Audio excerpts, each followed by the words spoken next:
Hi అండి. ఇప్పుడు నేను మీకు చూపించేది వచ్చేసి ఓల్డ్ హౌస్ అండి. ఇది లొకేషన్ వచ్చేసి శారదా నగర్ అండి. మనకి ఇది డిస్టెన్స్ వచ్చేసి ఖమ్మం కొత్త బస్ స్టాండ్కి వచ్చేసి 2.5 కిలోమీటర్స్ ఉంటుంది. ఖమ్మం పాత బస్ స్టాండ్కి వచ్చేసి 1.5 కిలోమీటర్ ఉంటుందండి. మెయిన్ రోడ్కి జస్ట్ ఒక 100 మీటర్స్ కూడా ఉండదండి, వాకబుల్ డిస్టెన్స్, రోడ్డు కనపడుతూనే ఉంటుంది. కాలవాడ సర్కిల్కి వచ్చేసి 1 కిలోమీటర్ లోపే ఉంటుందండి, 800 మీటర్స్ అట్లా ఉంటుంది.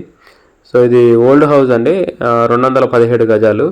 సో ఇల్లు అయితే పనికిరాదండి.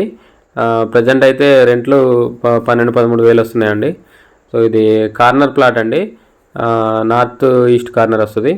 సో నార్త్ సైడ్ ఉన్న రోడ్డు చిన్నదే అండి, 10-15 ఫీట్ ఉంటుంది. ఈస్ట్ రోడ్ ఏమో 20-25 మధ్యలో ఉంటుందండి. సో ఇది కింద వచ్చేసి 4 గదులు అండి. పైన వచ్చేసి రేకులు ఇల్లు ఉంటుంది. ఆ రేకులు వచ్చేసి సింగిల్ బెడ్రూమ్, హాల్, కిచెన్ అండి. సో దీని రేట్ వచ్చేసి 45 lakhs చెప్తున్నారండి, 45 లక్షలు చెప్తున్నారు. సో ఇంట్రెస్ట్ ఉన్న వాళ్ళు కాంటాక్ట్ చేయండి. దీని మ్యాప్ కూడా నేను వీడియో లాస్ట్లో మెన్షన్ చేశాను. వీడియోని లైక్ చేయండి, ఛానల్ సబ్స్క్రైబ్ చేయండి. ఇలాంటి వీడియోస్ కోసం మన ఛానల్ని రెగ్యులర్గా ఫాలో అవ్వండి. మన ఛానల్లో పోస్ట్ చేసిన ప్రాపర్టీ ఏదైనా సోల్డ్ అవుట్ అయితే కంపల్సరీ టైటిల్లో సోల్డ్ అవుట్ అని మెన్షన్ చేస్తాండి. సో ఈ ప్రాపర్టీ మీకు సూటబుల్ అయినా కాకపోయినా వీడియోని కంపల్సరీ లైక్ చేయండి, ఎందుకంటే మీరు లైక్ చేసి వీడియో ఎక్కువ మందికి రీచ్ అవుతుంది. Thank you.